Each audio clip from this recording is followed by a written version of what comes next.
Yo guys, we need to talk. So apparently there is this guy in Ghana who claims he had a dream from God and God told him to build an ark because on the 25th of December this year there's going to be a massive flood which is going to wipe out all mankind. So just like it's said in the Bible, the same narrative that he has. So he's building the ark actively. You see the video down there. He's building the ark actively, and the ark is looking like the ark we have depicting the ones from the Bible. Yeah, that ark. He's building it currently. He's on it. So I wanted to talk about it because of two reasons. Reason number one being a lot of people are saying he's not serious with what he's doing, like he doesn't know what he's doing. But then you can't defeat his fact that he has heard from God. And then also, you see, there is one thing to a lot of people that I have noticed, most especially African people. We are docile. We easily believe what we hear without doing any thorough research. So you could have received a revelation, and most of the times the revelations we receive comes from our belief system. So if you believe trees can talk for a long time, you will have your dream, and in your dream you will see trees talking to you. Yeah. So if he had listened to the story of Noah and had believed it so much, so well, it's obvious that he could have such a dream or such visions about creating an ark, and he could start working on it. And if it is true, if what he's saying is true, then please somebody share this video to him and let him reserve a seat for me, because I don't want to die. I don't want to die. Yeah. So tell him that they should reserve a seat for me. I heard he has built 4 arks so far because the population has increased from the time of Noah. I don't know the number he's building, but it doesn't matter. No matter the number of arks he's building, it should reserve a seat for me. Yeah. Now let's talk about the story of Noah, the one in the Bible. It's a very nice story of God being angry with man because man decided to become so evil that God couldn't stand it again. And God decided to get rid of mankind. So he sent the flood, for the flood to come wipe out the universe, the people in the universe, and apparently all the other animals, apart from those who were saved in the ark. But interestingly enough, that is not a new thing. Even at the time they were writing the Bible. Yeah, you get it. I know you get it. The time of Noah, the time of even Adam and Eve, the time of Abraham, those times that they were writing the record for it to be placed in the Bible later, that flood story was already an epic story. It was already a story known for generations upon generations upon generations. We are talking about the Sumerian generations, we are talking about the Mesopotamian generations, we are talking about the epic of Gilgamesh. And these are stories that existed thousands and thousands, millennia before Noah, before the dating of Noah. Yeah, so it's not like a new thing that the people, probably Moses invented, or it's not like a new story that nobody had seen before. It was a normal story.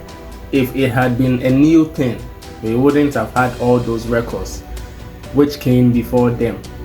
So the Christian thing and the myth of the flood, the Noah story, is not actually a new thing.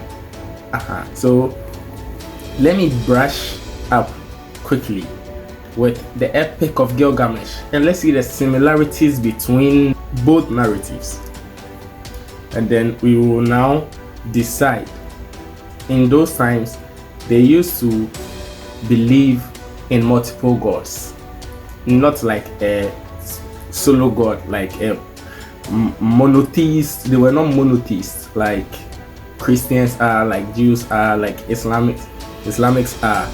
They were polytheists, people that believed in different gods running the world and running everything that is going on. So there were these two characters, these two main characters, that in the midst of those other many gods, different gods, they spoke about these two main characters within the gods. So there was Enlil and there was Enki. I'm talking about the Epic of Gilgamesh right now. Now, Enlil was in power of supervising the whole show, the whole creation show, the whole creation story. He was the one that was in charge of everything that had to do with the world. And Enki, on the other hand, was in charge of human beings, because he is the one that created human beings. So the gods decided to flood the earth. Why did they decide to flood the earth? They decided to flood the earth because human beings were becoming too noisy. Civilizations were established and the civilizations were causing noise. So the gods apparently couldn't sleep, couldn't have peace of mind to sleep.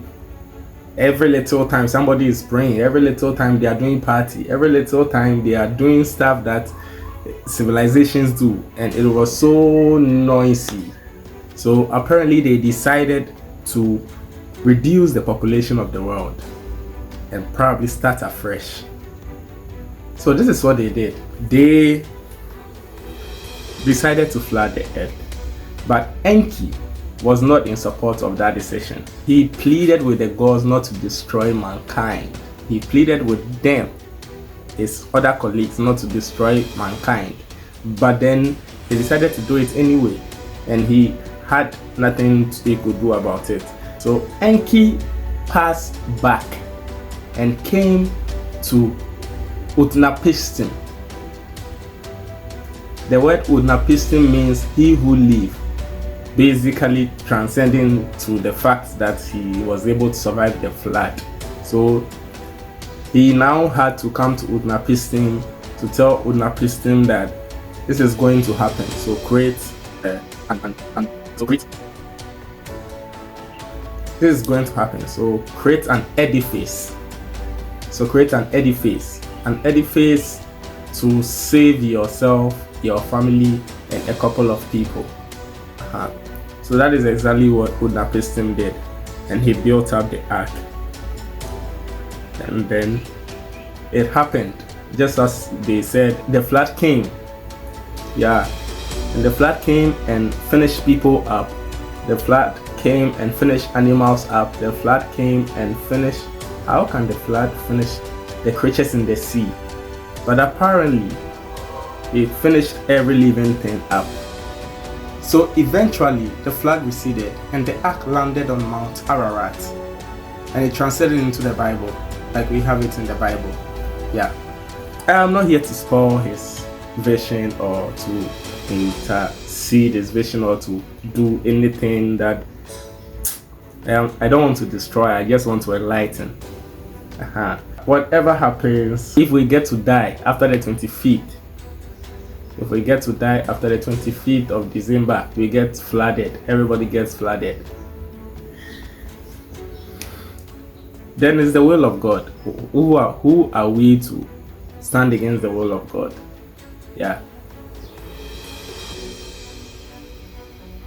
I'm done.